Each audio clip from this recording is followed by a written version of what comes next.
Hello mga Mars! Chef Ali here, and for today's video, tara, samahan nyo ko at magpe-prepare tayo ng pang-dinner date. So, kaya naman, let's go! So, ayun nga mga Mars, diba? Instead na lalabas kami ni Ray at magdi-date kami sa labas, why not si Chef Ali? Manalang ang mag-prepare, diba? Ano pa tinawag nyo kong Chef Ali kung hindi tayo makakapag-prepare ng ganitong klaseng mga pagkain, diba? So, ayan na nga, kumuha na nga agad ako ng steak. Rib-eye steak yan, to be exact. And sinison ko lang siya ng salt and pepper. Tinimplahan ko lang siya. And nag-drizzle na din ako ng konting, alam niyo na, Nor. Ayan, Nor, baka naman, pagalawin mo naman ng baso. Pagkatapos nating i-marinate ang ating steak for a while. And then, ayan, naghiwa na ako ng garlic. And syempre, habang naghihiwa tayo ng garlic, sinalang ko na din yung cast iron natin. Pinainit ko na din. And ayan na nga, niluto ko ng bahagya ang ating garlic. And then, tinanggal ko siya para hindi siya masunog. So, habang nag-iinit na ng sobra ang ating cast iron at talagang galit na siya, nilagay ko na ang ating rib-eye steak. Ayan. Sobrang importante na kailangan mainit talaga yung cast iron bago mo ilagay yung steak. Why? Siyempre, mga Mars, para perfect ang ating searing. Ganyan. Para talaga yung kanyang juices matrap sa loob. Hindi siya lumabas. Para pag slice mo ng steak mo, juicy pa rin. Ganun. Please take down the notes, okay? So, ayan. Nakapagluto na nga tayo ng steak. And syempre, i-rest natin siya. And then, isasalang natin yung ating isa pang steak. So, syempre, steak would not be completed.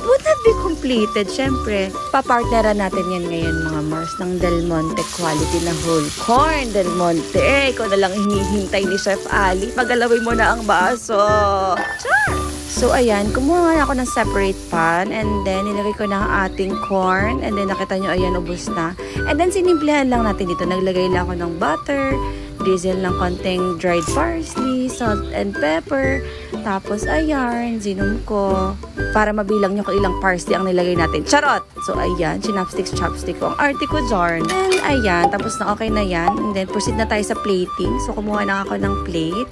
And, nilagyan na natin siya ng corn. Ayan. Okay din sana na mashed potato ilalagay. Kaso, wala tayong patatas. Na-late si Sarah ng pagbabalat. Charot! So, buti na lang talaga dito yung Del Monte quality. Kaya naman, pagalawin nyo na yung baso. Baka na morn, Bebs. Nandito ako. And syempre, ayan na nga ating rib-eye steak na nakapagpahinga na ng 32 hours. Look at that, mga Mars. So pretty, like me. Char! So, dahil ready na nga ating steak and corn, syempre, proceed na tayo sa salad. Bakit ko hinuli ang salad? Anyone? Kaya hinuli ni Chef Ali ang salad, mga Mars. Kasi kapag inuna natin yan at na-assemble na natin yan, ang tendency niyan, babagsak yan, mga Mars, at baka mainip yan, mahagard yan dyan kapag niluto mo yung steak. Syempre, kapag ngayon mo lang i-prepare yan, fresh pa yan, pagkagat mo, pak, ganun. Oh, diba? May point pa ako, Dorn. Tugon.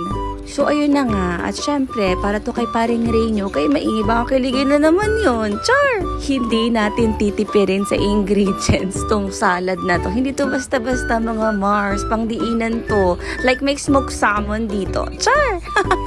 And syempre, kilala natin si Paring Ray nyo. Ayaw niya ng mga tinitipid-tipid. Gusto niya talaga yung bongga lagi. Bongga pasabag, ganyan. Yung pag unang subo niya pa lang, talagang lasang-lasa mo, mga Mars. This is actually a smoked salmon and kani salad with a lot of extras. Oh, sino ka dyan? And finally, natapos na tayo, mga Mars. Kaya naman, let's take a look. Let's go!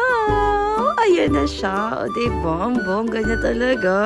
Pag si Chef Ali talaga yung nagluto, talaga naman, talaga, pag binenta to, magkano mo ibibenta to sa restaurant, Bebs? Sino ka dyan? Diba? Hindi na namin kailangan pumunta sa fancy restaurant. Kayang-kaya ni Chef Ali yan dito sa bahay. Kaya naman, ano pang inintay niyo, mga Mars? I-try nyo na rin. Alam kong kayang-kaya nyo yan. Kayo pa ba?